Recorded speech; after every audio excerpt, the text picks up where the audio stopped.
আসসালামু আলাইকুম প্রিয় শিক্ষার্থী বন্ধুগণ। এখন আমি অষ্টম শ্রেণীর গণিত বইয়ের বৃত্তের খুঁটিনাটি অধ্যায়ের একটি একক কাজ সমাধান করব। একক কাজে বলা আছে, হাতে কলমে কাজ করে জানতে পারলে বৃত্তের সকল সমান জ্যা কেন্দ্র থেকে সমুদ্রবর্তী, কিন্তু এর বিপরীত কি সম্ভব? অর্থাৎ দুটি জ্যা বৃত্তের কেন্দ্র থেকে সমান দূরত্বে থাকলে ওই জ্যা দুটির দৈর্ঘ্য কি সমান হবে? হাতে কলমে কাজ করে যাচাই করো। তো চলো আমরা এই একক কাজটি সমাধান করি। এখানে তোমরা দেখতে পাচ্ছ একটি চিত্র। ধাপ একে বলা আছে যে পেন্সিল কম্পাস দিয়ে খাতায় যে কোনো ব্যাসার্ধের একটি বৃত্ত অঙ্কন করি, বৃত্তের কেন্দ্রটি ও দ্বারা চিহ্নিত করি। তো উপরে তোমরা এখানে একটি বৃত্ত দেখতে পাচ্ছ যে বৃত্তের কেন্দ্রটাকে চিহ্নিত করা হয়েছে ও দ্বারা। এখন ধাপ দুয়ে বলা আছে, কি বলা আছে দেখো, যে এবার কেন্দ্র ও থেকে বৃত্তে সমান দৈর্ঘ্যের দুটি রেখা ও এম ও এন আঁকি।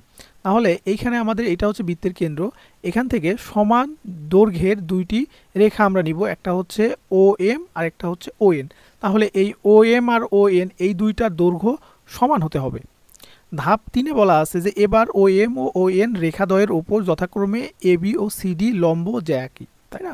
তাহলে এখন দেখো আমরা কি করলাম, প্রথমে ও এম এবং ও এন দুইটা রেখা নিলাম। এখন এই রেখার উপর আমরা একটা এ বি অর্থাৎ এম রেখার উপর এ বি জ্যা এবং এন রেখার উপর সি ডি জ্যা দুইটা জ্যা নিলাম, এবং এই জ্যা দুইটা সমদূরবর্তী হবে এবং সমান হবে। কেন সমান হবে? কারণ এইখানে আমাদের 90 ডিগ্রি রাখতে হবে। তো 90 ডিগ্রি রাখতে গেলে অবশ্যই এটা আমাদের কি সমদূরবর্তী বা সমান নিতে হবে। তারপর 4 নম্বরে বলা আছে যে একটি ট্রেসিং পেপারে খাতায় আঁকা চিত্রটি এবার বৃত্তক্ষেত্রটি কেটে নাও। অর্থাৎ আমরা ট্রেসিং পেপারের মাধ্যমে যে এই বৃত্ত আঁকলাম ট্রেসিং পেপারের উপরে, তাহলে আমরা এই চিত্রটা এখন আমরা কি আলাদাভাবে কেটে নিব। ধাপ 5 বলা আছে বৃত্তক্ষেত্রটি এমনভাবে ভাঁজ করি যেন এম বিন্দু এন বিন্দুর সঙ্গে মিলে যায়। তাহলে আমরা এই বৃত্তটাকে মাঝ বরাবর ভাঁজ করব যাতে এই যে এম বিন্দু, আমাদের এই এম বিন্দুটা এই এন বিন্দুর সঙ্গে মিলে যায়, অর্থাৎ এম বিন্দুটা এন বিন্দুতে পড়ে। তারপরে কি বলা আছে যে লক্ষ্য করে দেখি, এখানে এখন আমরা লক্ষ্য করে দেখব যে এ বিন্দু সি বিন্দুর উপর। তাহলে এ বিন্দু কোনটা? এই যে এই এ বিন্দুটা কি হবে এই সি বিন্দুর উপর, এবং এই বি বিন্দুটা কি ডি বিন্দুর উপর কি পড়বে? তাহলে এই বি বিন্দু কোথায় পড়বে? ডি বিন্দুর উপর। এ বিন্দু সি বিন্দুর উপর, বি বিন্দু ডি বিন্দুর উপর পড়েছে কিনা দেখা যায় যে বিন্দুগুলো একে অপরের উপর পড়েছে।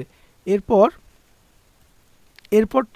ট্রেসিং পেপারের ভাঁজটি খুলে দেখতে পাই যে ভাঁজটির কেন্দ্র ও বিন্দু দিয়ে গেছে। তাহলে তোমরা বুঝতে পারছো, তাহলে আমরা কি দেখতে হবে যে এ বিন্দু সি বিন্দুর উপর এবং বি বিন্দু ডি বিন্দুর উপর পড়েছে কিনা, এবং ট্রেসিং পেপারটা যখন আমরা খুলে দেখব তখন দেখব যে এই যে মাঝের যে ভাঁজটি সেটা ও বিন্দু দিয়ে বা ও বিন্দুকে ছেদ করে চলে গেছে। তারপরে ধাপ 7 বলা আছে সেন্টিমিটার স্কেল দিয়ে কি করতে হবে? A B O C D এর দৈর্ঘ্য মাপি। তাহলে আমাদের এ বি কোনটা? এই যে এ আর বি এটা হচ্ছে একটা জ্যা, এবং সি আর ডি এটা হচ্ছে একটা জ্যা। এই জ্যা দুটার দৈর্ঘ্য আমরা মাপবো।